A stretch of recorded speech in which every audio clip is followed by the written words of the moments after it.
Before we get going on today's interview, if you're not already reading Must Read Alaska every day, you're missing half the story.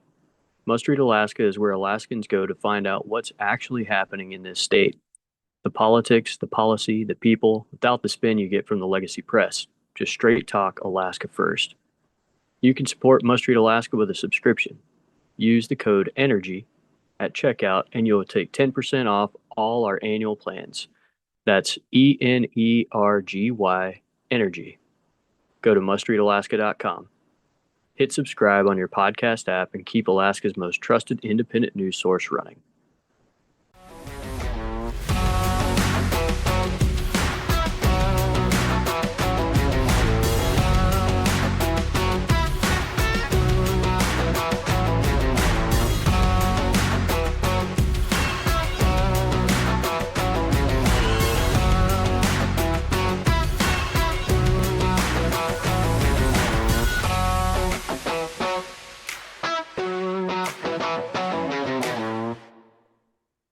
Welcome back to the Must Read Alaska Show, Energy and Business Edition. I'm Todd. We are in the middle of a critical special session called by Governor Dunleavy focused squarely on advancing the long-sought Alaska LNG project.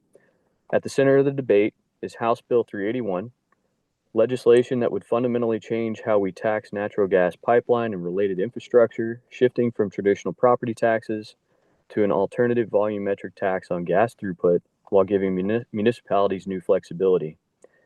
This isn't just technical tax policy, it's about whether Alaska can finally unlock its massive North Slope gas resources, deliver affordable energy to Alaskans, create jobs and lasting revenue, or whether we repeat the mistakes of past gas line efforts. Joining me today is someone who has been all over this on social media with a sharp, no-holds-barred analysis, Marcus Moore of Alaskan Rants. Marcus is a conservative voice out of Anchorage who cuts through the spin on Alaska politics and energy. Marcus, thanks for being here today. Hey, thanks for having me.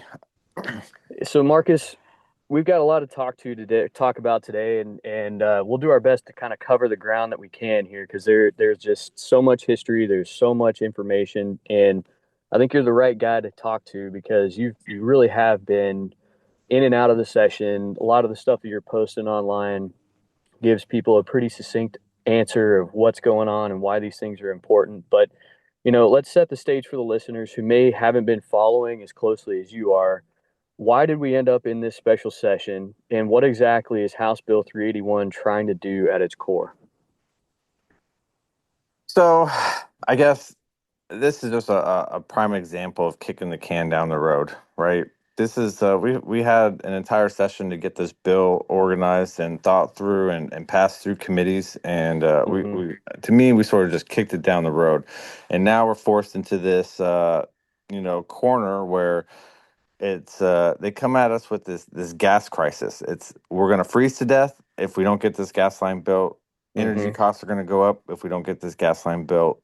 And it's a kind of a crazy bill, in my opinion, to start with, because a year ago, right, Glenn Farn was at the Arctic Energy Conference and claimed they didn't need any relief. They could do this regardless. And then fast forward to now, right, June 12th, you're looking at them passing, reducing the property taxes and allowing the cities to basically deal directly with Glenn Farn, okay, in their property taxes, because a 30% overcost is what the state revenue department says is inoperable to complete this job. And so if the project can't get completed because it went 30% over, that Glenn Farn is now asking for, $1 billion, basically $785 million in tax revenue relief, all right, for property taxes. Now, over the course of 10 years, right, that's like $1 trillion. So or $1 billion, right, $100 million a year. And if we're going to give them, $1 billion in tax breaks and only receive, $100 million over the course of 10 years, when do we get that money back into the communities that are due to the community, right? And that's sort of what I feel the core, messaging or the core narrative behind 381 is. And, they say this in committee, right, is that, they can't leave anybody out. They got to have everybody wrapped around the project. But I mean, when you're establishing an alternative volume near, volumetric tax, and the framework for this is basically set at, what, 15 MCF per natural gas transported through the line, right, over the course of 5 years, and then we cap it at 1 or 2%, right? All you're doing Hmm. is, basing the allocations that this only benefits the state government. This doesn't, benefit the people. So these tax breaks that they're pushing out right now have no real benefit to Alaskans, a lot of real benefit to the state governments that are going to, you know, take on this extra burden, I guess you would say, is what they're claiming, of the influx of people that are going to come for this short period of time. Yeah, it's interesting when you look through some of the like the mechanics of the bill, right? And we see with House Bill 381, which is one of the components that we're dealing with, like you were saying, is instead of this traditional ad valorem property taxes on the massive infrastructures, we've got this AVT, or the alternative volumetric tax. So it's a tax on the actual gas flowing through this system. And it looks like what we're seeing is that, 100% of the ABT revenue flows to the municipalities. So, we've got multiple provisions that are in there. It looks like from the components that were passed the other day that they're deliberating on right now is there were three big conditions. We have the $40 million into a community impact fund. We have the negotiating project labor agreements at the municipal level, and then we've got this Fairbanks spur line that was included in there. I'm not sure how much of that is going to continue on as they go to the House floor, but you know, this 381. I think with the spur line too, you also have to add in the fact that they also dropped down the proposal rate. So I think like point Hmm. zero 0.01, like point 0.6 of a penny per MCF range. And I think Yeah. that matters because that's like you're directly trying to compare this to like the mill rate of what your property taxes would be. And then when you Hmm. go through the flow throughput of all that gas, let's say they're running at full blast, right? You're Yeah. still at that price range, you're not even recovering back the revenue that you lost or that you gave up for the first 10 years. Mm, interesting. Oh, and then we forgot to mention too, as part of that, there's a 20%, at least that was in the bill that came out, of certain of those royalties will go into the Renewable Energy Grant Fund. So there you go. I mean, this whole project is just a poster child of the renewable energy project. I mean, to be honest, everything that they're pushing, has to do with carbon credits, ammonia credits, hydrogen credits. What feeds and pushes these other facilities. So this project isn't just one project, right? It's not just to bring Alaska, gas. It's to bring Alaska uh, revenue sources, right, that we're missing out on outside of the scope of this legislation. Yeah. You know, this gas line project, it's been in the works since they discovered oil up on the North Slope. I mean, when I was working on the Point Thompson project, there was a reason why Point Thompson and a lot of the gas fields hadn't been able to be developed because there were technical challenges with high pressure and how the completion of the wells needed to occur. But this is a decades long project that we've had multiple iterations over, those many years. But I think maybe the bigger question here, and it kind of speaks to the last thing you were talking about in terms of this project, is why does finally advancing an Alaska LNG project matter so much right now for ratepayers, the economy, and our energy security? Don't think it does. Interesting. What's your take? I don't think that they built this pipeline or brought this pipeline up with any interest on building or expanding our economy. And when I say that, I'm not saying like I'm not anti-pipeline. Okay, I love pipelines. I'm an oil freak. Okay, I think we should go to coal. I think we should be burning oil. Building out mines. Right. I think this is all great and would benefit Alaska in the long run. Mm-hmm. But I think how we get there matters. I think what we do for our future matters, right? And Yep. I'm going to go back just a second and say, Roger Hickle would be dying and rolling around in his grave right now if he saw how we were handling this project. Oh, Okay, oh, Governor Wally Hickle, yeah. Yeah, Yeah, or there you Wally go. Hippo, right? He would be rolling around in his grave, right? Because the man spent 15 years just to get our land back, okay? Get our Mm-hmm. resources so we can control them and own them as Alaskans, right? Because we didn't even want to become it. They didn't even want to allow us to become a state 'cause they're like, you guys don't know how to manage it. You're not going to be able to afford it. Okay, you're not going to be able to afford statehood. And this is, kind of a sad but prime example of us, failing the people of Alaska because we're a unique state. We're not like every other state. Okay. Mm-hmm. And to that, how we do business shouldn't be like every other state. Okay. We should Mm-hmm. be taking our resources and our rights and our abilities to produce our own energy, clean energy, cheap energy, and take that serious for Alaskans to allow us to grow. And when you're looking at the whole project in a full, and you take, 381 and let's take 201 or 2001 HB 2001.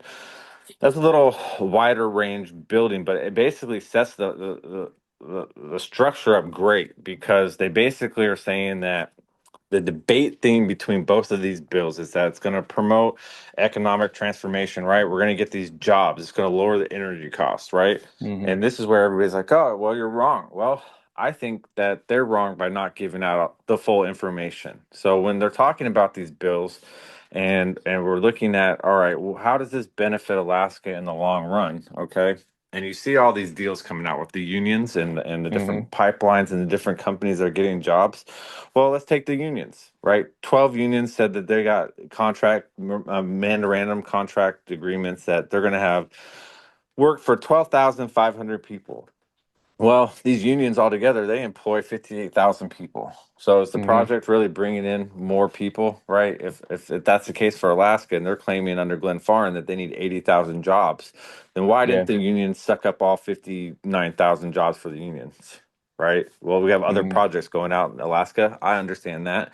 So that just shows that we're bringing in workforce out of Alaska. Okay. We don't have an income tax. That money's going to come up here. It's going to get used. It's going to get taken back down to states. I don't know Mm-hmm. anybody that lives up here during the winter. And I don't know any families that are bringing their families up here to work on this pipeline.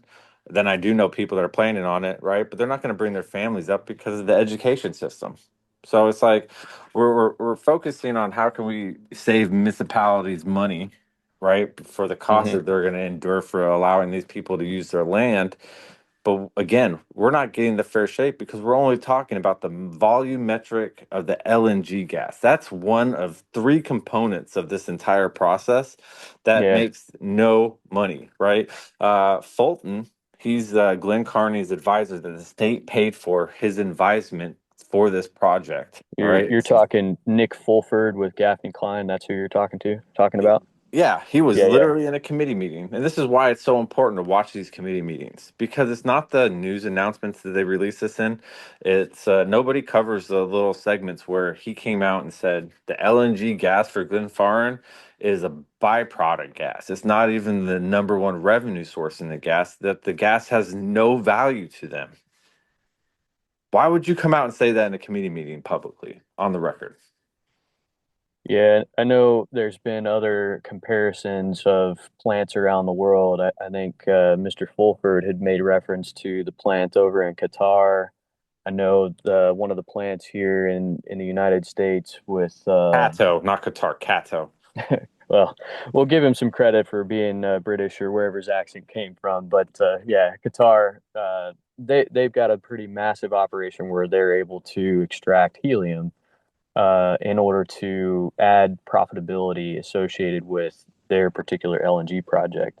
And you mentioned something interesting, and when we're talking about this House Bill 381, this was an attempt by the legislature to de-risk the tax side for Glen Farm while trying to protect communities. But you mentioned a few other aspects of this project. Can you kind of talk a little bit about that? So like we're focusing specifically on the alternative volumetric tax, but what are some of the things that maybe we should know that are included here that may not have been part of this particular conversation? I think that you would have to add these bills together with the Okay. HB 2001, right? And when you Okay. put these both together, they sort of paint a bigger picture, okay? It's not just about the volume of taxes, but Mm-hmm. 2001, and that's still in committee right now. Mm-hmm. You have the taxation of natural gas properties and facilities, which they're Yep. going to add the ATV in as a relative change. You Yep. have the adjustments of the property value for calculating local contributions to the public school funding, right? That's in that little side quest Yep. fund that they have, right? Then it's broke down again in another level of municipal property taxes, right? For Yep. the provisions.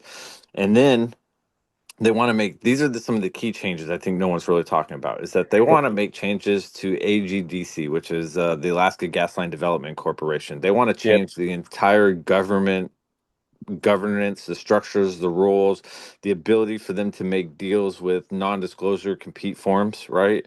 Mm-hmm. That's something I think we really need to like look into. Okay, like I don't know all of what's going on right there, right? But I do know that Well, it is interesting there is a power because, play going on.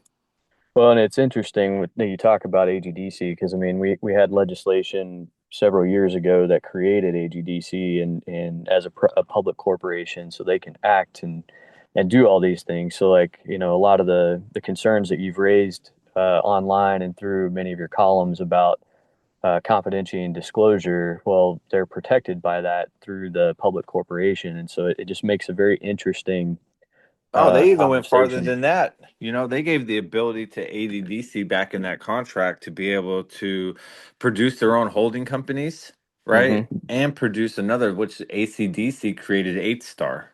8 Star is a Right. huge part of this project. Yeah, yeah.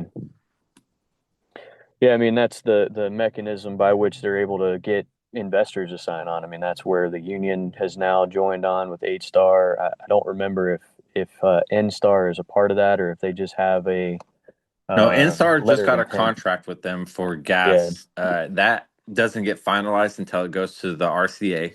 Yep. And when it goes to the RCA and gets filed, that will Hmm. be the first contract agreement that Alaskans will actually be able to publicly see. Okay, Yep. that would be like the tall tale, right? Hmm. Um, I think that what you just said also is kind of important. I'm just gonna add on to Yeah. 8 Star real quick because they're holding Alaska's 25%. Yep. Okay.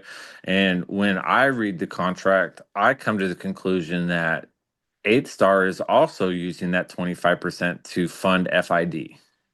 All right. They're using Hmm. that as leverage to get people to incentivize them to invest in Alaska, which means that out of that 25%, they could give away all the way to 1%. And then if we decided as a state not to purchase into investing into the 3 phases, because we get 3 opportunities to invest, all Yep. right, that we would just get 25% of the 1% that was left over from 8 Star. That's a real Hmm. possibility, right? Will that come to fruition? No idea, but it can happen because there's no structural contract that protects us. Okay. Yeah. The other option is that if they do go ahead and invest this money out as percentages, we can then buy back the investment from these people. So let's just say easy numbers, and I'm going to hyperinflate these. Okay. Hmm. The pipeline costs $100 billion to make. All right. That means that 8 Star will be on the hook for 25 billion.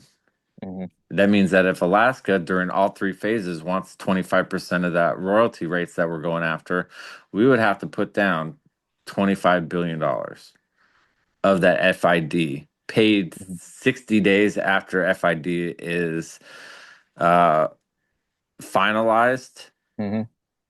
on all 3 sections, all 3 phases. If not, we get whatever's left over for the interest fee that 8 Star has that they give back to AGDC. Hmm. Interesting. Interesting. I'm just saying Uh, that's kind of an important part to understand because a lot of people don't understand we haven't bought into this pipeline yet.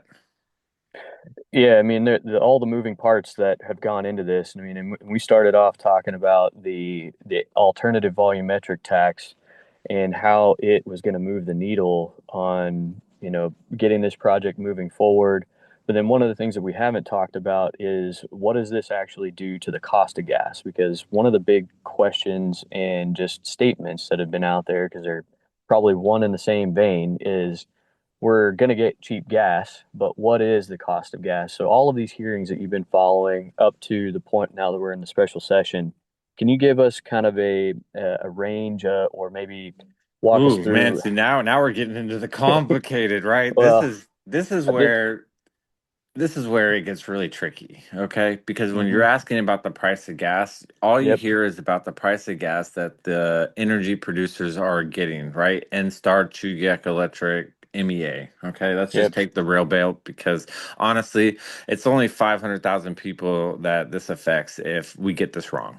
Okay. Hmm. If we get this wrong, it's only 500,000 people, a little over half our population up here. But if we get this wrong, it's only that many people that get affected. Okay, not a big deal. But when they're talking about, let's say for NSTAR, for example, right, they get a wide variety of gas, right? They get gas from Hex at between like $8 and $9 a BTF, right? I'm pretty Hmm. sure. And then Hill Corp, I think they're stuck at a contract with them between 11 and 13, depending on if they have to purchase gas midwinter, which they get for around $16. Um, and then if you add in the fact that if we were to purchase gas from Japan to heat our homes and they had to Hmm. import it in, okay, that gas right now is sitting at about 18, right? 2 years ago, that gas was sitting at 5. Hmm. So that's a voluntary market where it could jump up or go down, and then our cost of increases for fuel would just jump up and down with that, Yeah, I okay? mean, it would either whether it's Japan, whether it's British Columbia, like you're talking about the imported cost of gas, wherever it's coming from, is there's additional costs that'll come with that. Is that right? Yeah, and it could vary on the market demand and Yep. supply, right? So we Yep. could get it for really cheap that we've never seen before, or we could be paying the most expensive for it we've ever seen, right? These are Yep. just the cost. They never once talk about the base rate cost for the consumer, which means that whatever those energy power production companies are purchasing that gas on, there's always a $5 to an $8 increase on that before it gets to the consumer. That's the storage fees. That's the supply, Yeah. the Transmission, maintenance. storage. Yep. Okay, for each one of these companies. And when I'm looking at them saying we're going to get cheap gas and we're going to get it for $5, okay, now it's complicated because now we only get cheap gas in Alaska if we can increase the usage of our natural gas. Hmm. Let's say right now, easy numbers, the entire state yearly, we're running on average, I think it's what from NSTAR 60 BTFs a day. If you just average it out with high times being like 320 in the winter Hmm. versus like 2010 in the summertime, right? Yeah. So if you're looking at those ranges of fluctuations, okay, and then you're looking at saying the gas prices are obviously increasing, the electric prices are obviously increasing, okay, and we have to do this for the next 4 years, 2030, 2033, before we can Hmm. even have an import bill or anything out. We Yep. definitely do run out of gas, okay, and that's kind of by design and cook and lit. All right, so that's a huge issue, is like we run out of gas, the prices go up. If we build this pipeline, the prices could go down. And that's what they're claiming, right? Well, Hmm. how do we use that much gas to get the sliding scale down to $5 a BTF? Right? Hmm. That's the question, because that's Yep. the only thing that matters is that they put that number out there saying that Alaska could get $5 of gas, which is dope. If we could get it for $5 a BTF, right? Then you Hmm. add on the $3 to $8 of increase. Okay. Now we have relatively cheaper gas than we've had in the last 4 or 5 years. Okay. And So that could what be a are maintained price for the foreseeable future. We will never get lower than that. Okay. We will never get lower than what we're at right now. Okay. We're going to get higher than we are right now, but we're never going to get lower. We might be able to get back to where are at today. But again, we're never going to get lower than what we're at today. so And what are they saying is the primary drivers for moving that sliding scale towards a lower cost of gas? the What are they saying amount is of coming? LNG we pull off the pipeline as the state. So let's say every day before we can get that and the pipeline's running at full. Um, I can't remember exactly what Mr. Sims said, but I think it was somewhere near the 300 BTU range of daily Yeah. consumption. Okay. The only way you get that Todd, the only way you get that is if they build these two data centers that they're planning, one in the North Slope and one Mm-hmm. down in I think Willow Palm or Willow Big Lake area. Gotcha. Okay.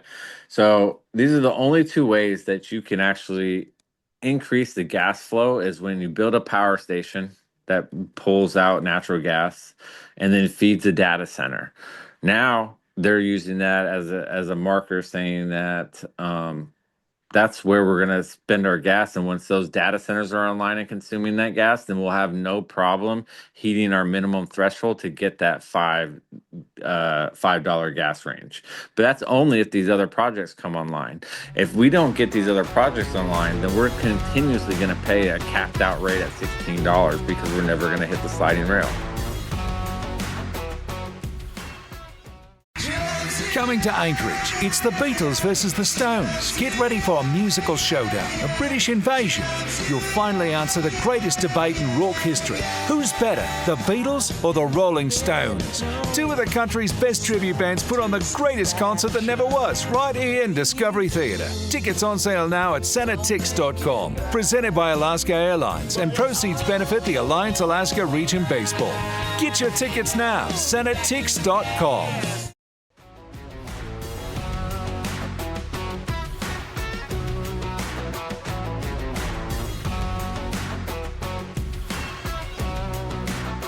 Very interesting.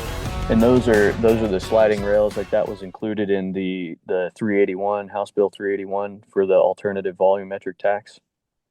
So that is the sliding scale for the N-Star contract, from what I understand. Gotcha. Right? Because N-Star's the one that's pulling that contract that's saying that they don't get the $5 gas if the state doesn't consume this much, right?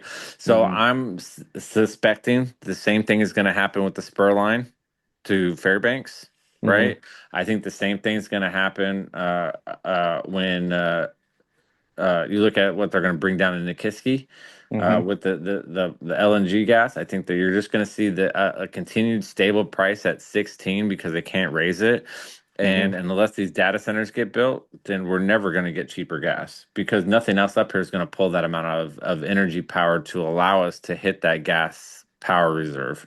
And especially not in the time frame, right? Like the other way that you start to see that sliding scale move would obviously be more people. Your population would have to almost double within the same time frame. And I mean, even with bringing in a temporary workforce for however many years, like that's an unlikely scenario to be able to see that into perpetuity. So I mean, I think that's a pretty astute just observation in terms of what are the marketing objectives for moving to that cheaper gas. It could be Interesting. 2043.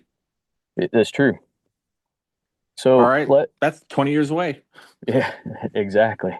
So in House Bill 381, I'm going to go back to this one really quickly because what was passed out of committee is we've got the $40 million community impact fund. We have project labor agreements that will allow the municipalities to kind of participate. We've got the Fairbanks spur line.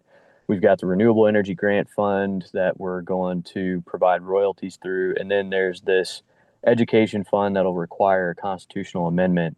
What amendments didn't make it in that maybe people should be aware of?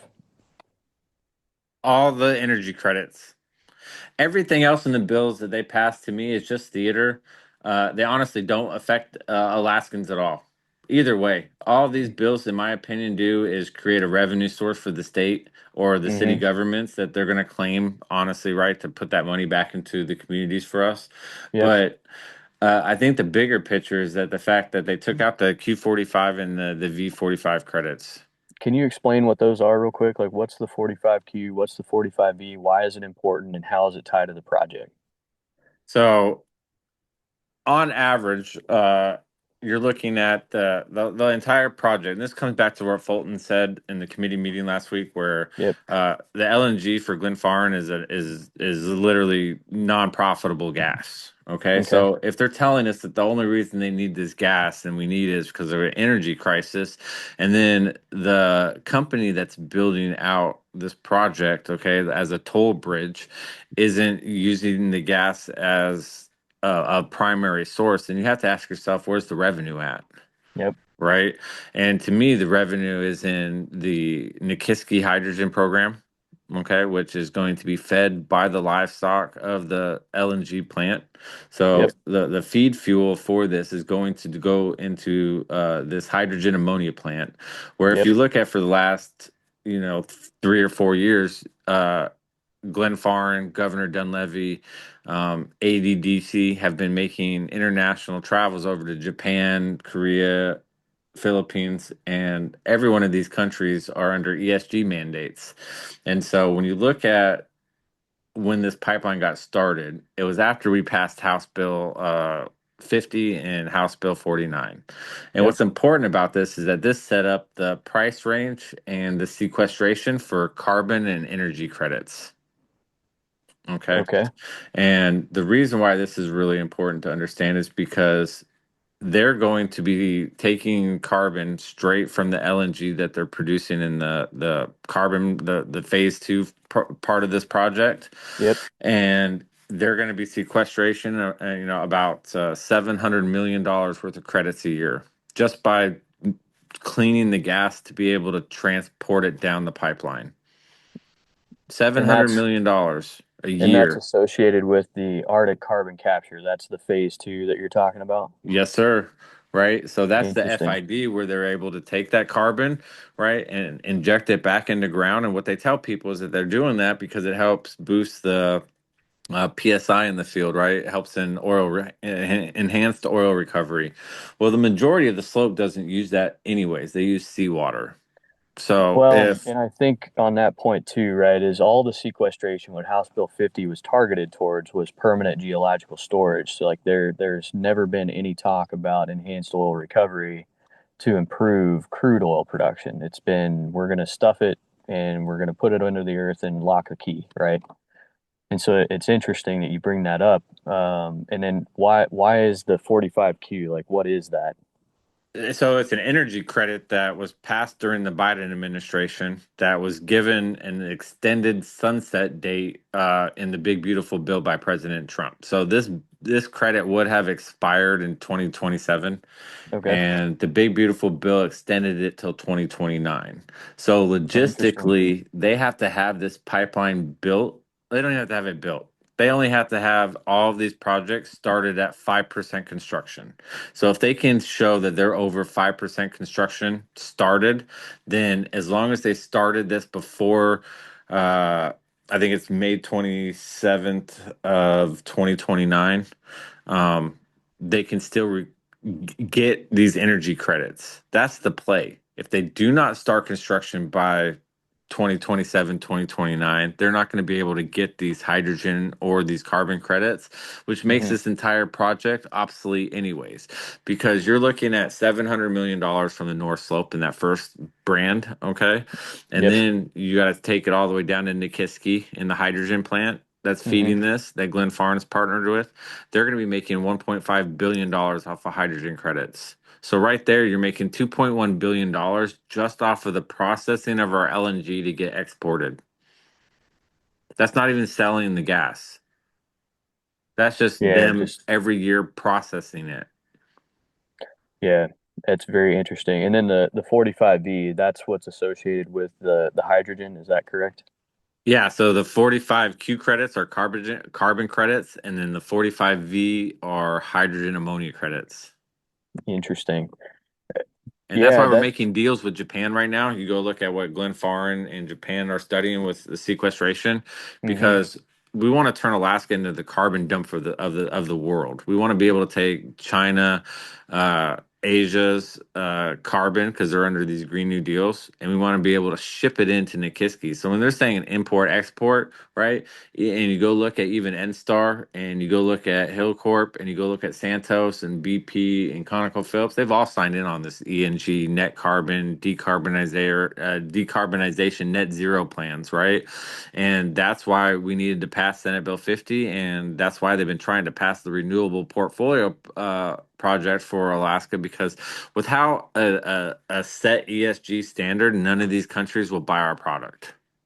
None of them. yeah, I mean, it is pretty interesting how all of these pieces of legislation are tying together because it wasn't but maybe 2023 when Governor Dunleavy gave his State of the State address, and he did talk about how, the experts, in his words, had stated that we would make, billions off of the carbon markets. And, here it is, fast forward 2026, we're in a special session.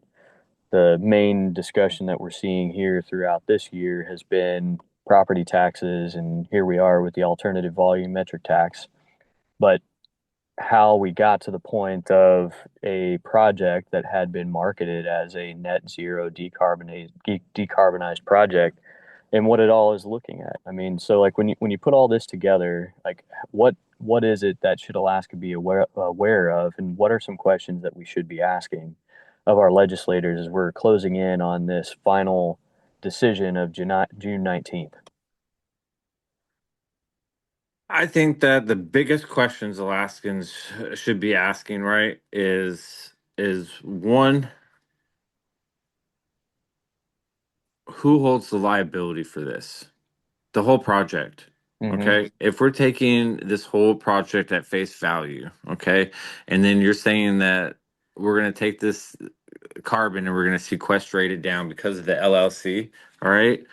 Uh, I would ask who holds the liability on it, because what HB 50 did is set up a trust fund, okay? Mm-hmm. And that trust fund holds all the incoming payments from these carbon credits, okay? And this is why I said the state messed up and we're not really asking the right questions, is because we put a price tag on them putting this CO2 into our ground, and we set it at $2.50 a ton, Mm-hmm. okay? Yep. Glen Farn is going to make $85 a ton, okay, to do the same thing. They're going to take this gas out of the ground, process it, put gas back into the same hole they pulled it out, and they're making $85 a repeat. We get $2.50. Where Okay. does that $85 a ton come from? That comes from the Inflation Reduction Act. Okay, So that's the the federal 45Q. government makes money off of this too. So basically, the way it works is that for every ton of carbon created, there's $135 credit made, and that credit Mm-hmm. is anywhere between 115 and $135. Right? When you start and you process the ability to start financing these carbon credits, you take like a cut deal on it, right? So Mm-hmm. their deal with these credits is $85 a credit for the carbon that they're going to sequester out of Prudhoe Bay. Mm-hmm. So that's where that number comes from.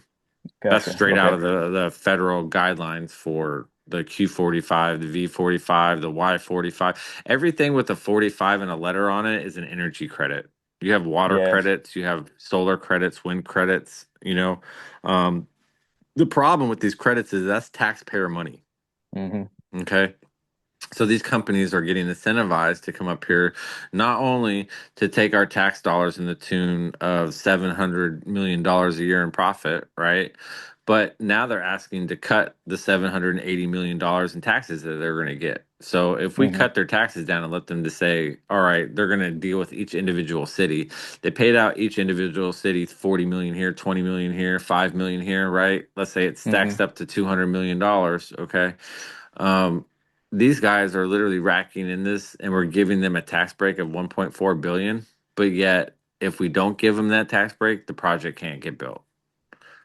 Right? That's just a tax Mm-hmm. break. That's not adding on the $700 million in the credits. That's Mm-hmm. not adding on the 1.2 or 1.5 billion dollars in hydrogen credits. So to me, I mean, where's the profitability missing? Where am I missing the fact that they can't build this out profitably, right? When we get nothing out of it.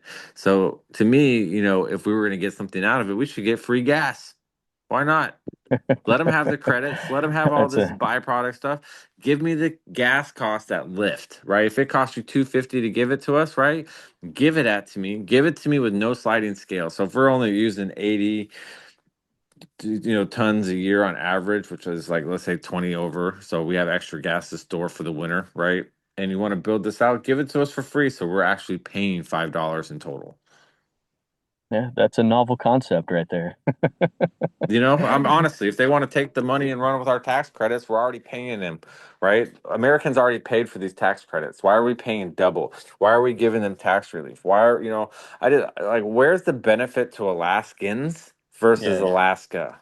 And that's my yeah. real question because the jobs can't come up here if the education isn't fixed, right? Nobody's moving Okay. their families up here for 3 to 5 to 6 years to let them kids grow up in the worst school district in the country. Hmm. All right, that's a huge no seller, right? I know a lot of these people that come up here that work that literally just come up here to work in the summer, okay? Hmm. Because it's good, it's steady, payable jobs, but and like we don't have people to work. Our unemployment rate's like 4.7%. Yeah, you take the natives out of that, it's like 1.3%, right? Well, I So the mean, people that have jobs up here are already working. So where are we going to get these kids to come work? Where are we going to start training these school programs? Where are you going to get families to move back into the state when we have out migration fluctuation of people? And mhm. you think that giving these companies tax breaks and capping us out at $16 is going to increase our economy?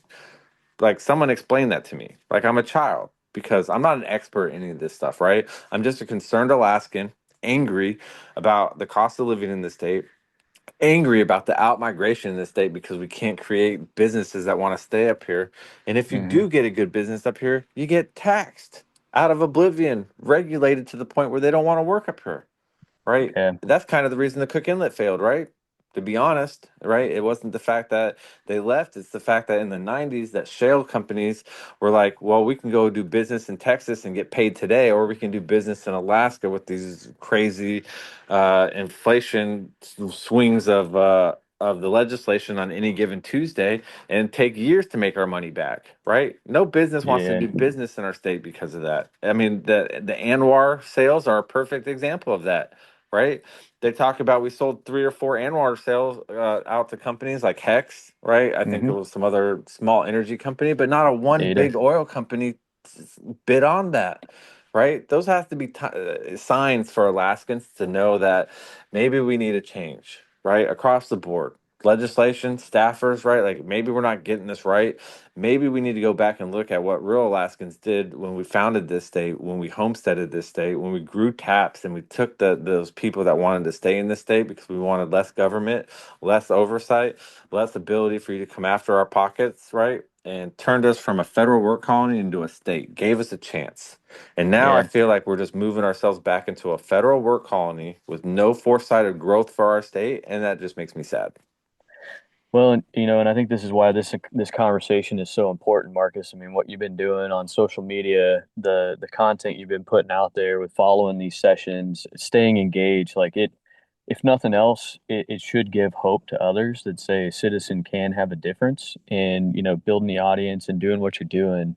Like the only way this gets better is if we have an informed citizenry. And so like the work that you're doing is incredibly valuable and being able to provide the questions that we need so people can get engaged here.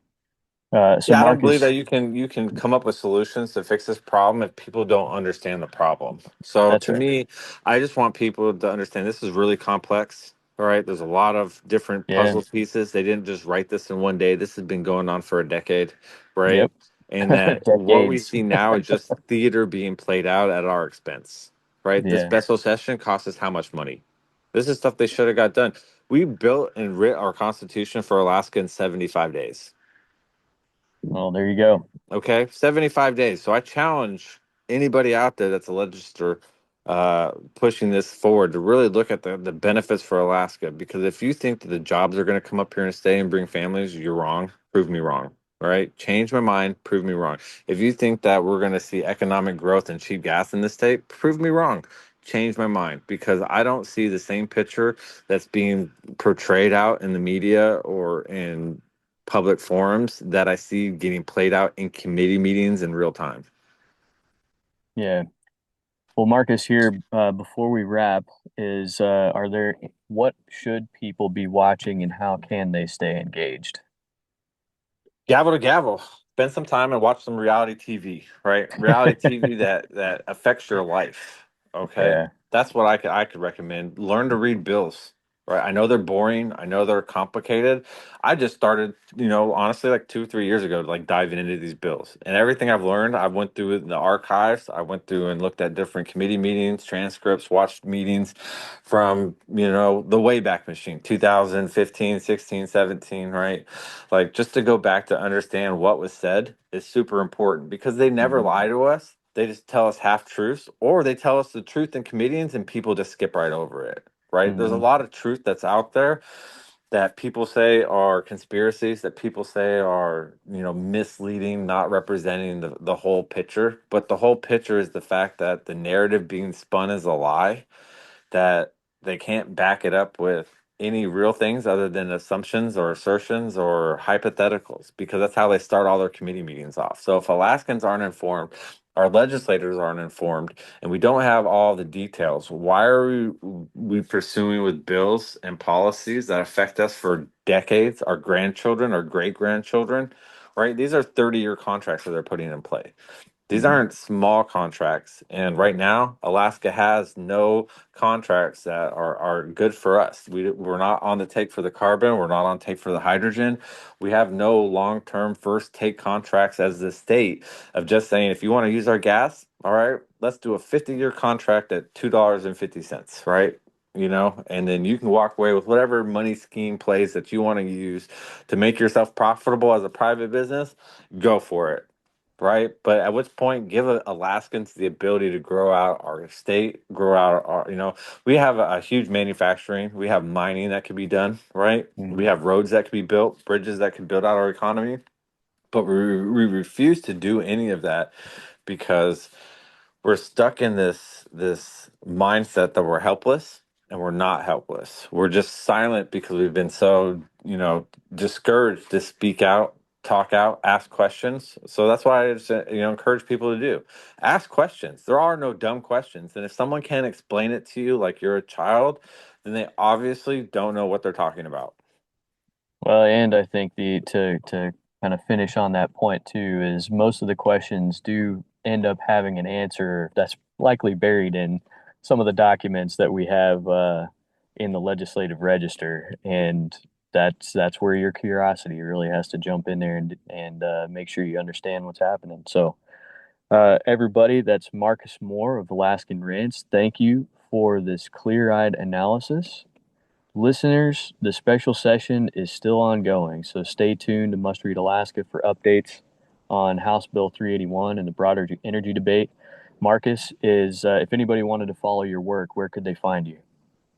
Primarily on X and Substack. Alaskan Rants on X, formerly known as Twitter, or deeper analysis on more articles and stuff are on Substack.